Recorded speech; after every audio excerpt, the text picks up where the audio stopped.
Right, good afternoon, everybody. Daily briefing with Paul and Josh, and backed by popular demand, Dr. Matt Carter, who you know is our state epidemiologist, give a broad overview, and he's brought Kristen Soto with him.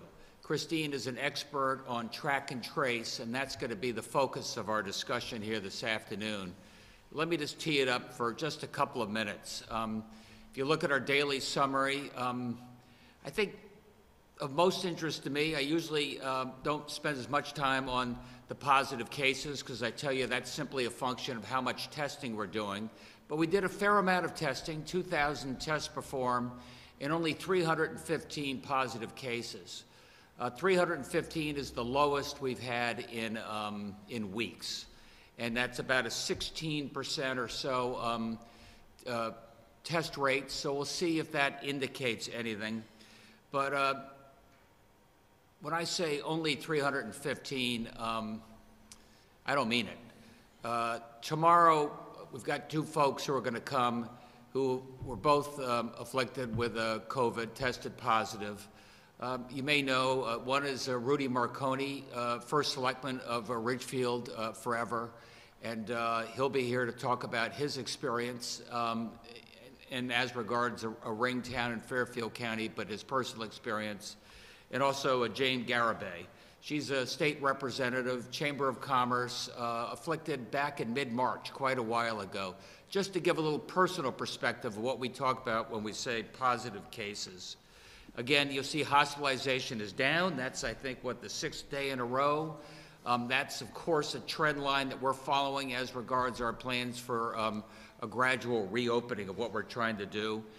And that's indicative of the fact that our hospitals have capacity. They're at about 2/3 capacity right now, and that's a good sign, and our ICUs even have more capacity. Current hospitalizations, the next slide, is pretty much the same trend as you've seen before. And the good news is those lines at the bottom, Wyndham, Tottenham, New London, not going up as fast. Maybe social distancing is working there. And of course, our big curves are continuing to bend down now. Day-to-day change in hospitalizations, again, you look at that trend line. That's the trend line that gives us a green light when we think we can start thinking about reopening some of the sectors of the economy that are not open now. We're about a week into that, and a week from now, we'll give you stronger indications. As you know, on Thursday, we've got the Reopen Committee here to answer any of your questions. I just want to say, as we get into the track and trace discussion, it's all about making sure that we contain this virus, making sure we slow the spread, and making sure that as we slowly get back to work, we do it on the safest way possible. And I'm reminded that we have a very high unemployment rate. 439,000 people have applied. That would imply an unemployment rate north of 20%, the likes of which we haven't seen since the Great Depression. This is not a permanent state. It's a short-term state. We're doing everything we can to rectify that, and that's why we're focused on some of the things we can do. I mean, obviously, the Department of Labor has put out $330 million in claims over the last month. And those $600 claims now that true up from the federal government have started being paid in the last few days. So I think that's going to inject some money into the economy, and that's going to inject some confidence into the economy. You know, as you know, we had 18,000 small businesses get accepted for the PPP loans. And as you've heard, the next round of those loans is being processed as we speak. And I hope Connecticut's small business continue to do very well. As you know, as we think about reopening more and more of our businesses, we've got some safe workplace rules. That includes wearing of the mask. And, you know, thanks to incredible generosity of a lot of people around the state, a lot of companies around the state, and Josh's ability to acquire, you know, masks and other PPE strategically, our stockpile is growing, for which we're very appreciative. As you know, you can go to the CBIA website, and I think we've had 5,400 small businesses with less than 50 people, who have come in and they've asked for a mask, you know, a couple of masks per employee, just so we can get these businesses going and doing that safely. But another key to being able to operate our lives safely is track and trace. And track and trace sounds a little like Big Brother, but Dr. Carter has reminded me that this is a tried and true method of limiting an infectious spread, and it goes back 100 years. And Kristen Soto has been doing this focused on measles, which I'm told is also highly infectious. So what we've done on measles over the last 10 years, I'm afraid we're doing with COVID by a factor of 20. It's ramping this up in a significant way. And we're going to tell you how we're working with our local departments of public health. We've got 15 of them lined up right now, and we've got volunteers. We hope to get, I think, hundreds of volunteers are already doing this, get another 500 volunteers in the near future. And what they'll be doing is finding out who has been infected. That's information. Give them a text or give them a call. Find out who they've been in contact with, say 10 minutes of contact within 5 or 6 feet apart from each other. And you, on a voluntary basis, give us that information so we can tell people you may have been exposed or in contact to COVID. And this has worked in years past with measles. This is what we're working on a regional basis with Governor Cuomo and the others. And we're beginning to roll that out now in a serious way, because that's the most effective thing we can do to reduce the spread, limit the spread, and get you back to work. And with that, I think I'd like to introduce Kristen Soto, who has been doing this for some years as our measles sheriff. And now you're heading over to what we can learn from measles and take that to COVID. Kristen? Thank you, Governor.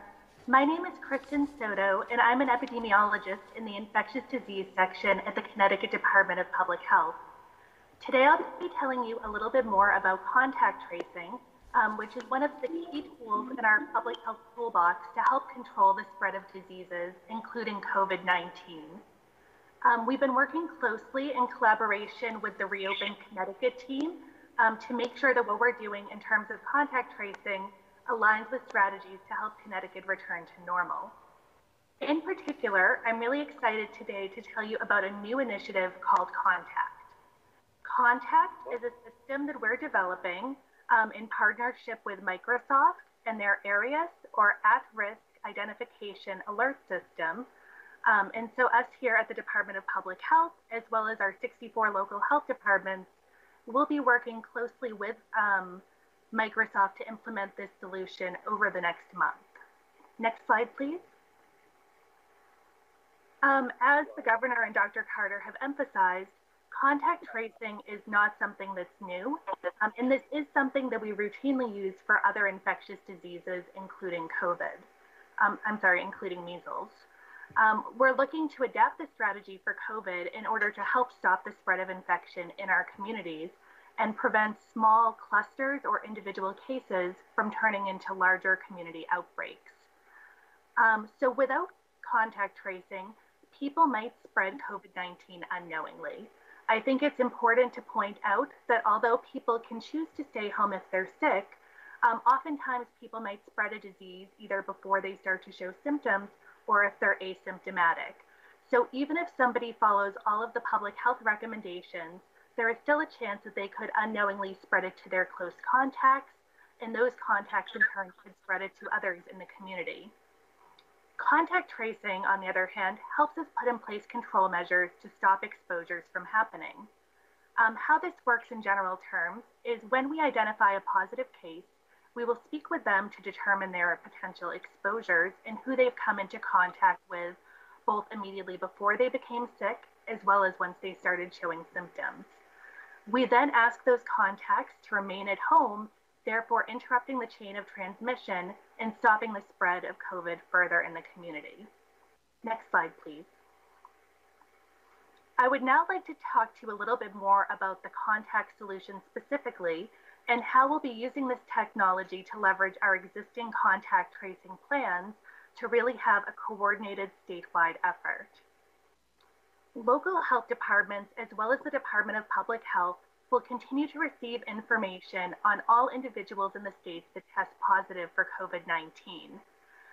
This information is already being shared as part of our reportable conditions and is in a common database. We will be integrating this data with our contact tracing system in order to rapidly interview people who test positive for COVID. This work will be done by public health professionals who work either at the Department of Public Health, at one of our 64 local health departments, or with trained and credentialed volunteers from academic institutions, including schools of public health, schools of medicine, schools of nursing, and schools of social work.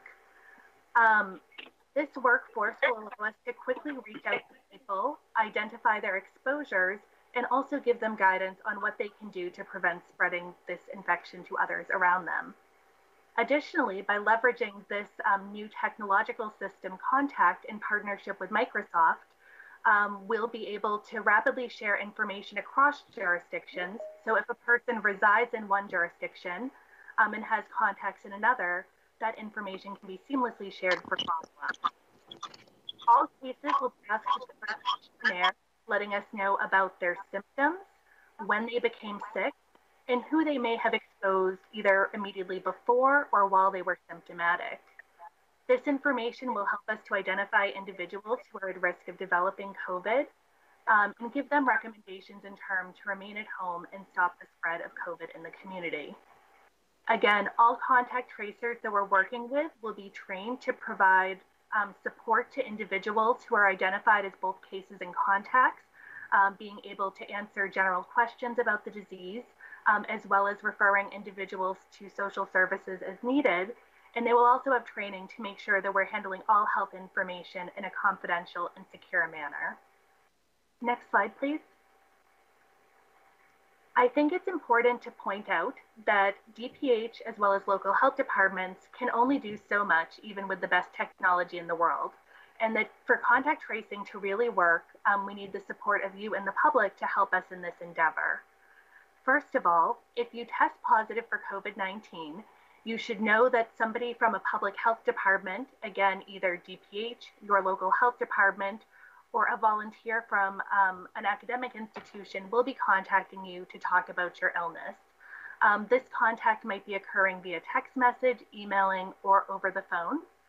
So again, we're asking that if you are either a case or if you're identified as a contact, if you do receive communication from the Department of Public Health or one of our public health partners, it is important to work with us, fill out the questionnaire, and let us know about your illnesses as well as potential exposures to really help protect those around you. If you are asked to do so, please self-isolate or self-quarantine. People who are not showing symptoms are capable of spreading COVID to others, so staying home when asked to do so really is the best way to prevent the spread of this infection in the community. We're currently in the early phases of this implementation. We officially kicked off development of the software today. We expect to have the contact system in hand for our use within the next week. And then we're going to do a week of training and pilot testing with 20 of our local health departments before rolling this out statewide, probably by the third week in May. So we will be keeping you posted with further announcements as we get further in this process. Thank you. Helpful and fast work. Appreciate that. And happy to take questions, and Dr. Carter is here as well. We'll start with Hearst, Connecticut Media. Let me get away from the TV. Sorry, Max. Hi, Governor. Do we have information on nursing home discharges and recoveries and things? So for our COVID recovery centers, as of today, we're up to 158 residents admitted into 3 active recovery centers, and we've already had 5 discharges actually from Sharon, which was the first one live. Just today, actually, we've had 5 discharges, so some great news there. Do we have any overall figures, Josh? Well, we'll share the usual big data list of all the nursing homes with infections on Thursday, so 2 days from now, as we've been doing over the last couple of weeks. I could just provide one other quick update. As we've discussed the last couple of days, Our team at Public Health, along with support from the National Guard and CDC, have been out visiting nursing homes and assisted living facilities as well, and they've now completed 216 visits by close of business today. So a lot of great progress getting out into the community, fanning off across the state, and helping support the teams doing such important work. Thanks.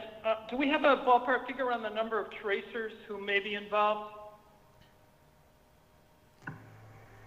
So currently we have approximately 300 individuals from DPH as well as local health departments who are involved in this effort. We anticipate recruiting an additional 400 to 500 volunteers from our academic institutions. And we're really looking at a scaled approach, so we will be continuing to evaluate the need for additional volunteers or staff as the district progresses. Could you repeat the first number? I'm sorry, I'm getting an echo. Sorry, we currently have 300 contact tracers between DPH and our 64 local health departments. And then we anticipate recruiting 400 to 500 academic volunteers, and we'll continue to evaluate this strategy moving forward and see if additional volunteers or staffing are needed down the line to support this effort. Thanks. And Dr. Carter, do you have any update on immunity of people who are coming out of the COVID infection?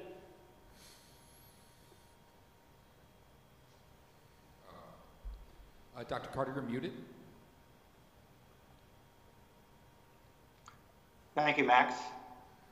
As you probably have read, this is $1 million question. What we don't know is whether or not immunity will be long-lasting. We know that many people who recover from this infection will have immunity for months, maybe a bit longer, but we will not know until studies have been done if that's long-lasting immunity. Move along next. Thanks. Move along next to WTIC 1080 News.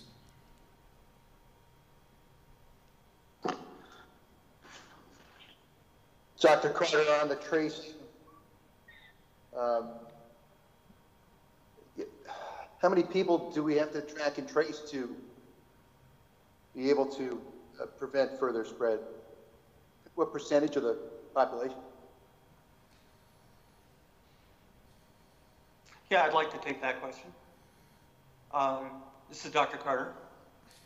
Essentially, contact tracing is really difficult to do when we're near the peak, which is where we are right now, where it's going to play a very important role. Right now, what we see is a flattening of the curve. And that flattening is occurring because of the community mitigation that we've done, the social distancing, staying at home. And that's what's driving the case numbers down, especially as you can see that in hospitalizations. What will be needed, this is really mid-May to late May. The numbers of cases will decrease. The number of tests being done will dramatically increase. And our goal is to do contact investigation of every confirmed case. And so we're not, we know that not everyone will want to participate in contact tracing, but our goal is to reach every case, to identify every contact, and ask them to participate in the contact tracing process, and to self-isolate or stay at home in self-quarantine. Could I just point out to Max that we're getting a massive reverb on the audio? I don't know if there's a way to, but it's to the point where the audio is not going to be usable.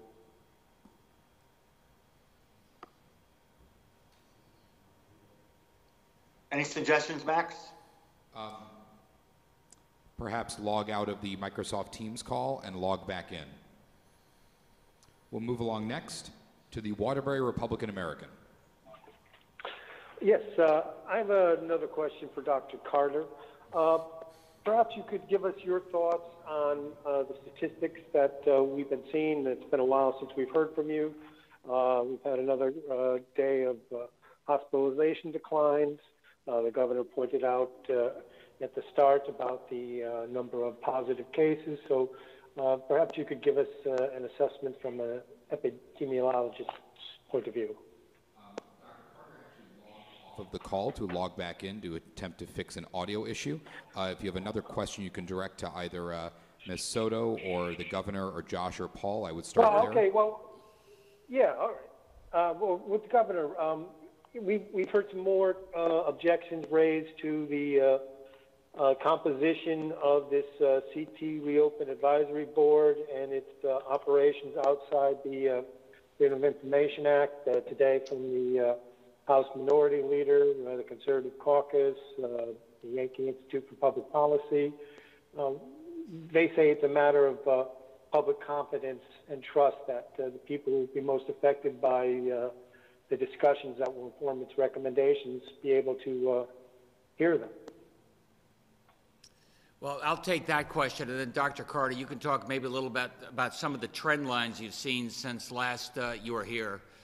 Look, I'm making the call in terms of how fast we open, what we open, how we can do that safely, but I had to work really quickly in terms of getting the very best and the brightest I could from around the state to volunteer their time, working in many cases 16, 18-hour days, email, phone, whatever it may take, so we can get this going. They're going to be reporting and able to answer every question you've got on a Thursday, and I'm here every afternoon to do this as well. And that's why we've set it up as a purely advisory board, Paul, so we can get this going quickly. So I get track and trace going in less than a week. So we can start our reopening strategy 14 days after as the downcline from the hospitalizations. I don't want to slow this up in any way. I think it's too important. And so that's why we've set this up in the way we have, here to answer any questions you have, because I'm the person, at the end of the day, making the call, surrounded by some really smart people. Thank you, Governor. Dr. Carter?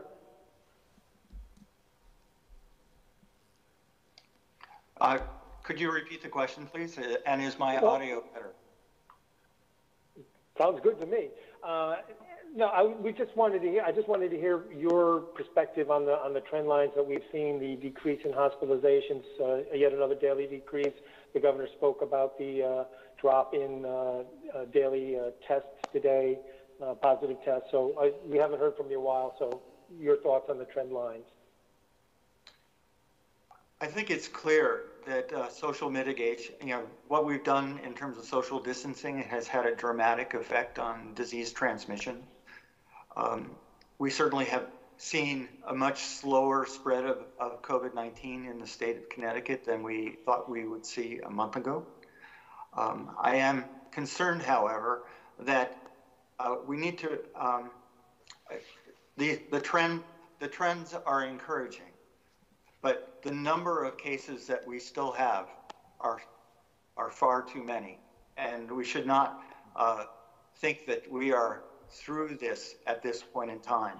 If you look at the number of hospitalizations that are continuing to happen, the number of deaths that are continuing to happen, the New York City, Connecticut, New Jersey, tri-state outbreak is still some of the largest COVID activity in the United States, and we still have a ways to go. Chances for a second wave? There is always a chance of a second wave.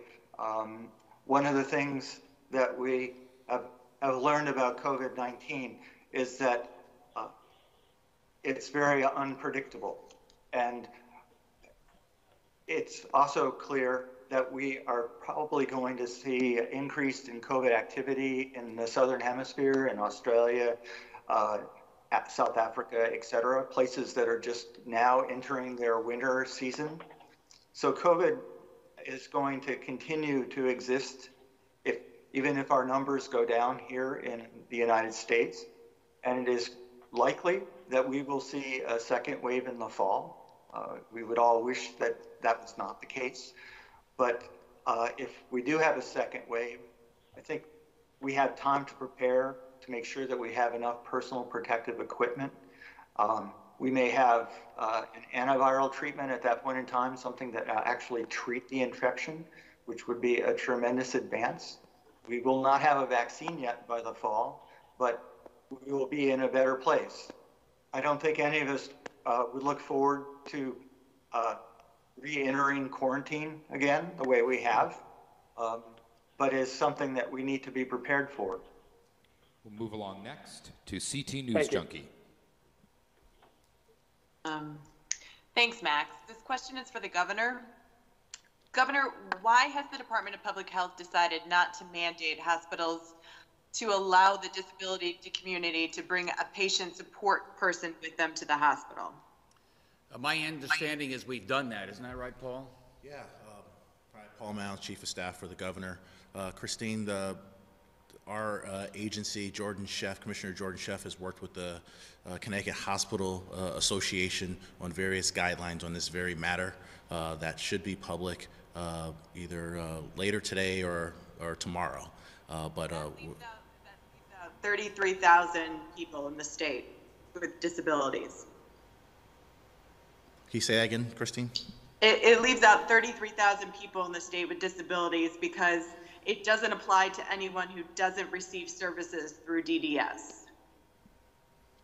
Well, I'll be happy to follow back up with you offline on that, but I know that Jordan Sheff, our commissioner, has been working vigorously on this issue with extreme compassion with the Hospital Association.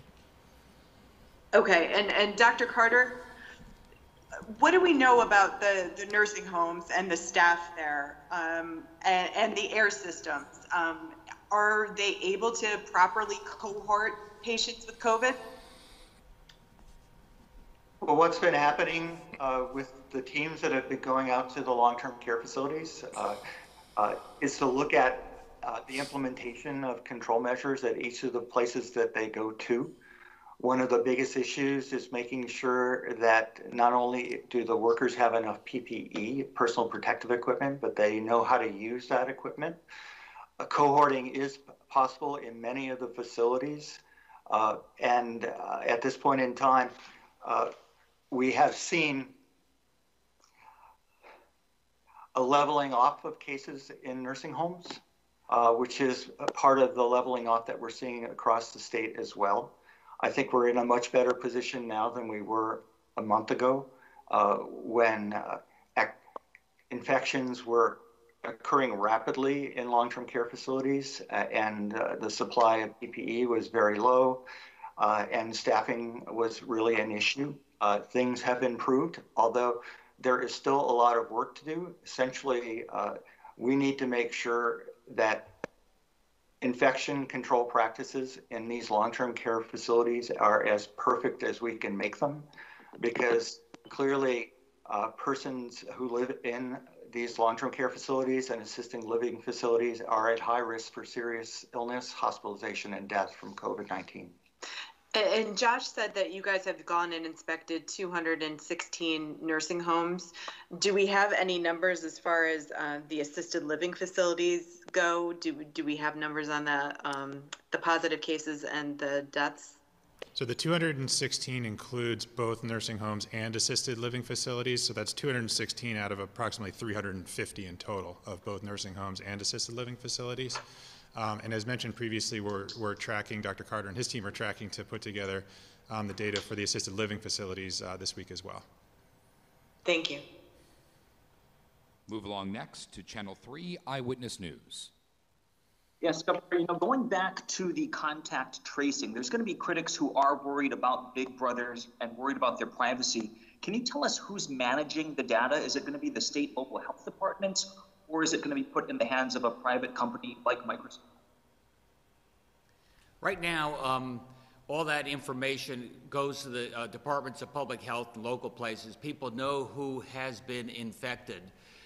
We in turn will text or notice those people, and then they have an opportunity to opt in or say no. But we try and encourage them, if they care about the friends and people they've been in contact with, on a voluntary basis to let us know who those people might be.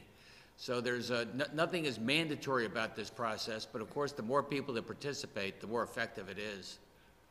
And on the flip side of this, there's going to be people who are all about this contact tracing, mostly people who have not tested positive, who want to know if they came in contact with someone who did. Is there something out there? Can they take part in this if they'd like to? Did you follow that? Let me take a stab at that one. This is Dr. Carter. Right now, our focus is on identifying people who've been sick and test positive for COVID-19.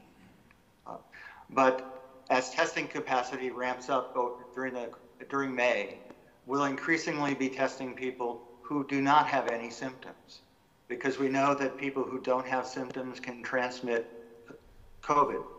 And so we'll be testing people who are asymptomatic. And those people will then be enrolled in the case investigation and the contact tracing as well. But I think you're also hinting at something else that many people may have read about, is that there are new technologies coming along. Many people have read about the Apple-Google solution, which involves Bluetooth. These are new technologies which may be available in May. And I think we'll have to see how those become layered on top of our existing system. Our system that we're using is the traditional contact tracing system, but these newer systems, like the Apple-Google proposal, will provide aggregate information to systems, but not that same level of information. So we need to figure out how people will choose which of these systems they decide to participate in. Move along next to the Connecticut Mirror. Good afternoon. A couple of questions on contact tracing. How low do the new caseloads have to fall before you can meet your goal of doing contact tracing on every new case? Well, we're not going to wait until the numbers fall so that we can contact every new case. We will start when we have the system up and operational, and we will increase the number of people who are involved in contact tracing. And as we gain experience, we'll have a better idea of the percentage of people we identify who are willing to participate in contact investigation. I think what we have found so far is that most people, because contact tracing has been going on, many of our local health departments have done contact tracing throughout the pandemic so far. Many people are interested in, when they discover that they're infected, to make sure that they self-isolate at home. And there has been contact tracing going on, identifying contacts and asking them to stay at home. I think the vast majority of people are interested in taking those measures and protecting their family and their friends and their community. Not everyone can self-isolate or self-quarantine at home. And these are some of the things that this Reopen Connecticut Advisory Group are looking at in terms of how to provide alternative places where some people can go to recover if they're infected or if they need to quarantine and they can't do that at home. These are called wraparound services and will be part of the contact tracing initiative. And Dr. Carter, one thing to add to that is that with our new contact system, we are using SMS text technology as well as emails to help automate some of this work. So as opposed to traditional contact tracing where somebody would have to pick up the phone and speak to every individual, we're still having that option for people who are more comfortable talking to a real live person. But for individuals that are comfortable receiving text or an email, that will help to increase the load of people that we can follow at a given time. One of the health directors I spoke to recently about contact tracing said rapid testing will be a key to this working well, for the simple reason that if you get test results 3 days after somebody's exposure, they have 3 days of exposing other people. So what is the assumption in your model as to A, will rapid testing be available late May, and B, how crucial will that be to doing a job of contact tracing? Yes, it is expected that the number of tests available in Connecticut will dramatically increase over the next month. And it's also expected that the turnaround time will be much quicker. I know that just 3 or 4 weeks ago, we were talking about 7 or 8 days, but now it's more like 2 to 3 days, even at the commercial laboratories.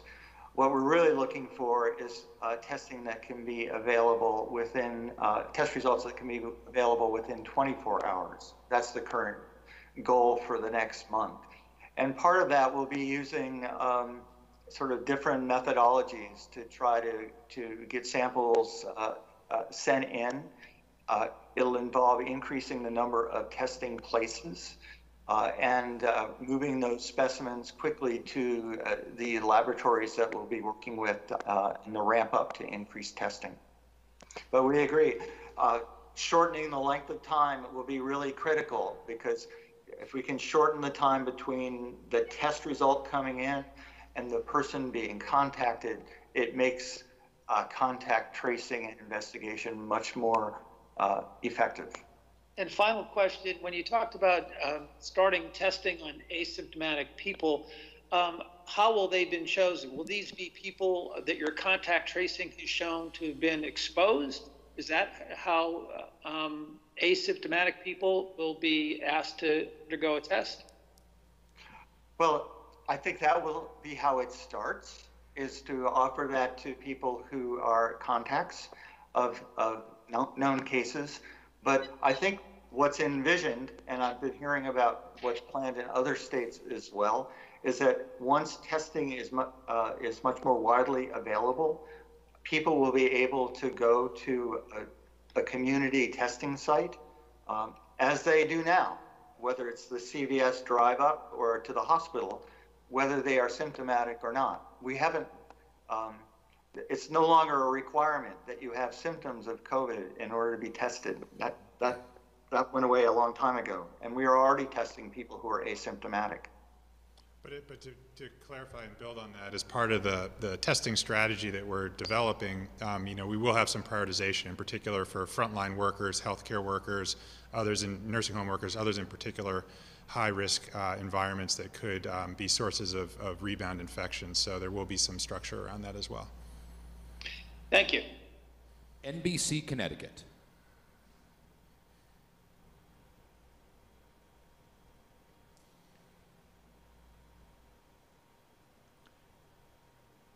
Move along next to the Hartford Courant. Thanks, Max. Dr. Carter, Connecticut has the 3rd highest death rate for COVID in the country, as far as we're told. Can you tell us what are the biggest factors why Connecticut has such a high death rate? Yes, and it may be for a reason that you may not be aware of. Connecticut is one of the states where we count not only confirmed, laboratory confirmed COVID-19 associated deaths, but we also include probable COVID-19 associated deaths. That second category are people who die, who have been exposed, for example, in a long-term care facility, who have symptoms suggestive of COVID-19 but have never been tested. And the Office of the Chief Medical Examiner, after an investigation, will decide that those cases were probable. Many of the states, including states around us, do not count probable cases of probable deaths due to COVID-19, and are only reporting out confirmed cases, confirmed deaths, laboratory confirmed deaths. So in part, I don't want anyone to misunderstand. Connecticut, New York, greater New York City metro area, parts of New Jersey, Boston, Providence, we're all seeing levels of COVID activity that many parts of the country are not experiencing. But in terms of Connecticut, we are counting both confirmed, laboratory confirmed deaths and probable deaths, which some of our neighboring states are not. Okay. Also, Governor Cuomo said yesterday that he had wished that he had acted sooner to control the pandemic. is there any way, is there anything that you feel that there are moves that you could have made sooner in the same way that Governor Cuomo is talking about? I think in hindsight, everybody wishes we had done everything sooner, including ordering all the PPE, ventilators, and testing gear. You know, that said, we were very soon, in part because we went at about the same time as places like New York and New Jersey. They were 10 days ahead of us, Chris, in terms of the pandemic. So that means we were 10 days earlier in terms of the preventive measures we put in place. And as Dr. Carter said, that made a big difference for us. Thank you. The Associated Press. Good afternoon, everyone. Dr. Carter, you were talking about we have to dramatically increase testing. What type of numbers are we talking about in terms of dramatically increasing, and what is the right amount of testing for our population? And can you give us sort of like some benchmarks of dates of when we might see this ramp up?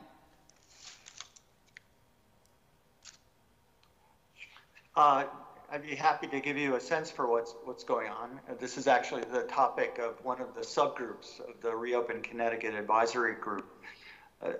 I'm actually provide technical assistance to that group, so I'm aware of the discussions.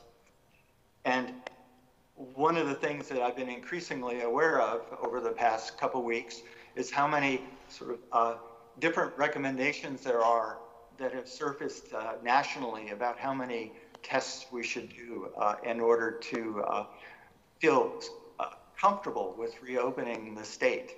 I don't think anybody knows exactly that number should be. One of the suggestions that was raised a couple days ago was everyone in the United States should be tested every 2 weeks, which is an extraordinarily high number of tests that would be required. And it would take us quite a while to get there. Right now in Connecticut, we're doing about 4,000 tests a week. And we need to ramp it up much more than that if we're going to be able to successfully do contact investigations. And so I can tell you that right now, one of the benchmarks, the first one that we're talking about is trying to increase the number of tests by the end of May to somewhere around 50,000 tests per week, which would be a dramatic expansion compared to where we are right now. And then there are other benchmarks further out. And as Josh mentioned earlier, there's also a strategy that talks about these are the people that need to be tested if we have this many tests per week. These are the groups that we will expand to if we have more. These are the groups that we will expand to if we have more than that. So we're trying to develop a flexible framework. Part of the issue with testing is actually the laboratory testing capacity is increasing faster than the capacity to actually get samples. There's a national shortage of swabs right now, for example. And actually, that's limiting some of the testing that we're able to get done, is that we can't get the samples that are needed to take to the laboratories to be tested. So there are all these supply chain issues which need to be considered as we move forward. Yeah, so let me just add to what Dr. Carter said so well. We are ramping up our testing as quickly as we can. And that's the beauty of the relationship with Abbott and CVS and Quest.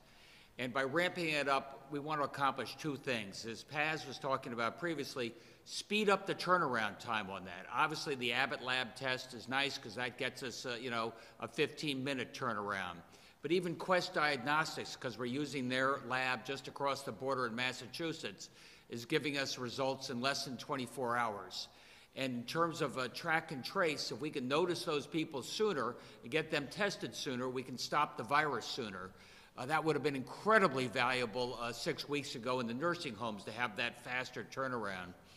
And in terms of opening up the lens on who we test, as Josh said, obviously we're focused on frontline workers, focused on nurses and doctors, folks that are infected or folks who are at the ICU, so we know how to triage them. But if we expand that base in terms of food service workers, other frontline workers, factory workers going into EB, people that live in very congested areas where the virus is more likely to be contagious, there we have the opportunity to do symptomatic and asymptomatic testing, and that will tamp down the spread of this virus in a dramatic way. And thank you for that. And Governor, when you talked about like the contact tracing, you said that you were in conversations with Governor Cuomo. Is this initiative that you're talking about today, is this the same thing that he was talking about in terms of working with Connecticut and New Jersey? Because he had mentioned former Mayor Bloomberg's foundation. And are they going to be working with Microsoft as well? Look, we're going to do this the Connecticut way. We're off to a fast start. I do talk to Governor Cuomo, and thanks to his good work, the Bloomberg Philanthropies is looking at their technology platform. They're going to be providing a training mechanism for contact tracers. Connecticut will be able to be part of that. And obviously, look, when we trace people and they were in Danbury, but then they went down to Westchester, we're going to have a shared way that we can find out who was back and forth so we can protect each other. Again, the Westchester-Connecticut border is no border as far as the virus is concerned. So these two state systems are going to talk to each other then? They'll be able to talk to each other. Thank you very much. Thank you. Move along next to Fox 61.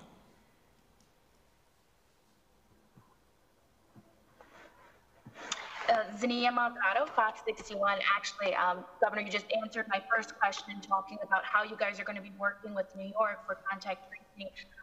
Could you also talk about maybe how you're going to be working with other close states like Massachusetts and Rhode Island? Will the Department of Public Health be reaching out to, say, individuals who live in other states besides Connecticut that could have potentially gotten COVID? Well, Paul, you're our ambassador to these other states. Yeah, I'll take one part and I'll pass it off to Dr. Carter as well, the work he does with the other public health departments.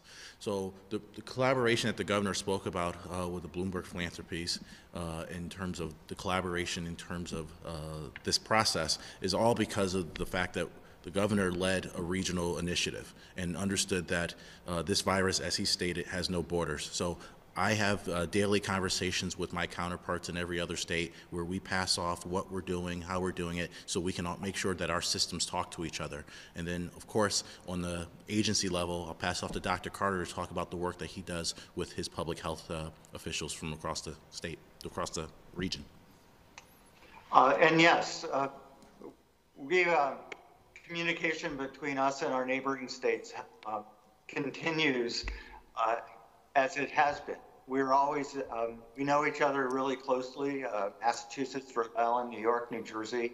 We've worked together at the state level for years, and we actually have a means to communicate about cases and about contacts. Up until now, it's largely been over the phone, but even though we probably will not have the same technological systems, New York should probably choose one that's different. Massachusetts has already chosen a different system. Rhode Island has their own system, which they've set up, which is separate from Massachusetts. New Jersey has not yet selected a system, I don't think. But what we'll be able to do is to share electronic files so that can be imported into each other's systems that would contain information related to residents of those states. Obviously, if we learn about contacts in Massachusetts, we'll be sharing that information with the Massachusetts State Health Department. And that's the way it would also work for Rhode Island and New York and New Jersey. And then we received a question from a viewer, Governor. It reads, I'm working 2 jobs and risk catching the virus to care for my patients, while individuals who are unemployed and staying safe at home are getting an extra $600 added to unemployment. Will essential workers also get compensated? So, Governor, what's your message to some of these essential workers that know what they're doing is important, but also feel like they're getting the short end of the stick? Well, I'd say the unemployed envy the people who are working. They wish they had their job back. We're doing everything we can to get them their job back. Look, for the essential workers, we're doing everything we can. Obviously, in the nursing homes, they're getting some combat pay. If you're working at a hospital, we got daycare. If you're at a food service, at Stop and Shop, we're providing subsidies for your daycare going forward. If you're a nurse, we've got life insurance policies. So we're doing everything we can to remind those frontline workers every day how much we appreciate what they're doing. And those folks who are at home, salute what those frontline workers are doing for them as well. The Day of New London. Hi, the first question is for the governor. Do you think the federal government should provide funding to either employ or hire contract tracers, also to provide resources to help infected and exposed people stay isolated, like money for hotel stays or compensation for lost wages? The federal government has actually been pretty good at this. I mean, they are reimbursing us for our COVID-related expenses.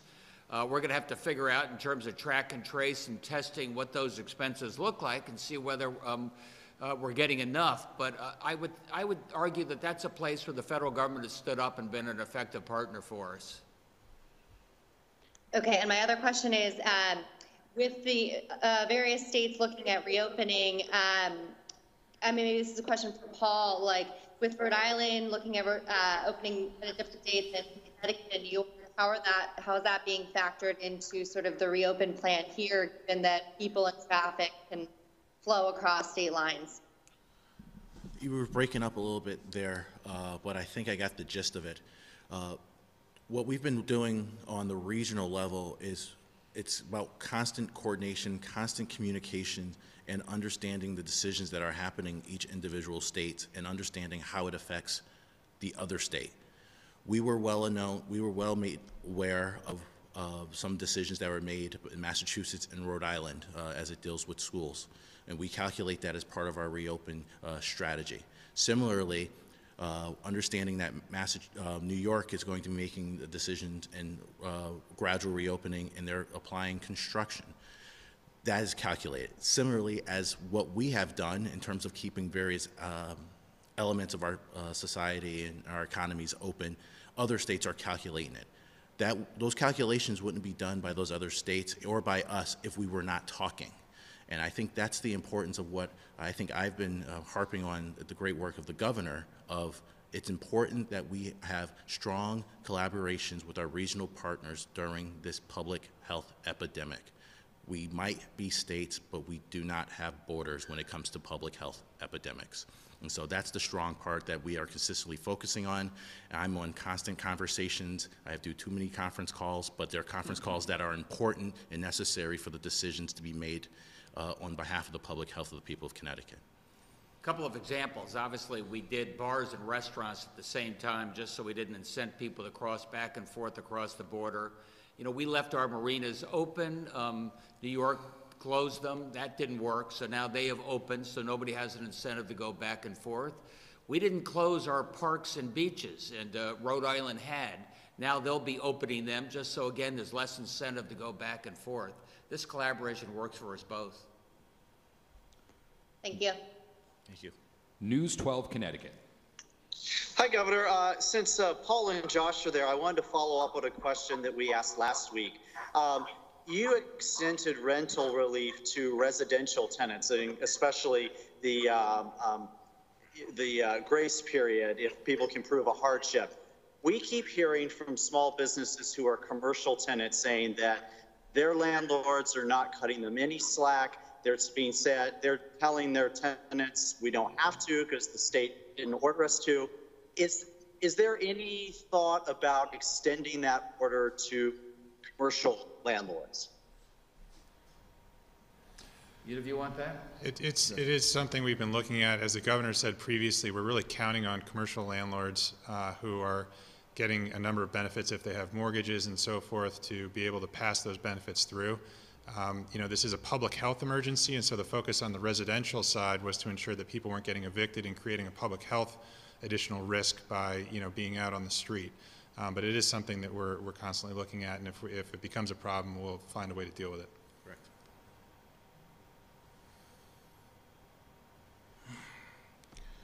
Move along next to News 8.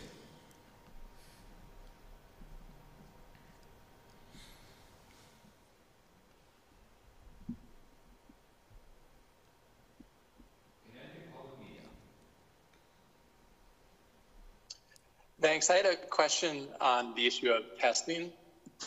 And yesterday, the state had changed its reporting from people tested to total tests done. My understanding was this was done to, in part at least, align with CDC standards on this. But I'm wondering if anyone could just talk a bit more about why that change was made and if it might have any impacts on federal resources we could get or assessments of work that's been done in the state so far. Yeah, we decided to...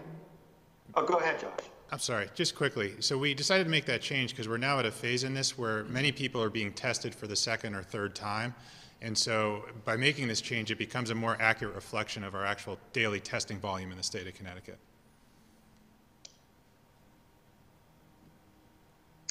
And one more question, just going back to the issue of testing and contact tracing.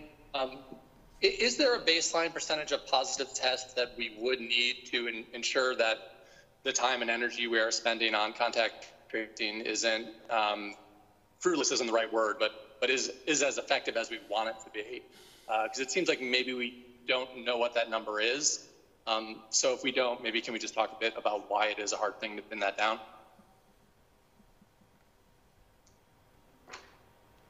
If I understand your question correct, there's a lot of discussion among states and other public health professionals about what level of percent positive do you want to see. Many of you may remember at the beginning of the pandemic, which seems like a long time ago, all the testing was done at the state public health laboratory. And initially, we started at 5% of all the tests were positive. And then it went to 10, and then to 15, and then to 20. And in our long-term care facilities, many of our long-term care facilities have had 50% of the people tested their test positive. 50% is way too high. And I think the target is to make sure that we want to get around 30% positivity. Would be the best measure to essentially calibrate the testing with the contact tracing. Look, I want to thank Kristen and Dr. Carter for being with us today and explain the testing and the track and trace in a serious way. I think you know what we're trying to do to get this state open as safely as we can. Just wanted to leave you with a conversation I had this afternoon with Ambassador Wang Ping. He is the Consul General, and he's been the person that we've been working with as we try and get PPE out of China over here to Connecticut. And obviously there's some trade issues and the such, and he's been very helpful for us. And a lot of gear has come in. He announced that Shandong Province wanted to say thank you and give us additional N95 and surgical masks. And I asked about Shandong Province. Of course, I told him it was one of my favorite provinces. And he said, yes, this is the sister province to Connecticut. You are affiliated closely. And I said, of course. And tell me about Shandong Province. And he said, Shandong Province is not that big a province in China, but it's very prosperous, next to South Korea, closer to Japan. And it's got over 100 million people for a small province, so it's fairly dense, as is the state of Connecticut. He went on to say that it's a source of great pride, Shandong Province, in China, because that's where Premier Xi's wife is from, so that's a big deal.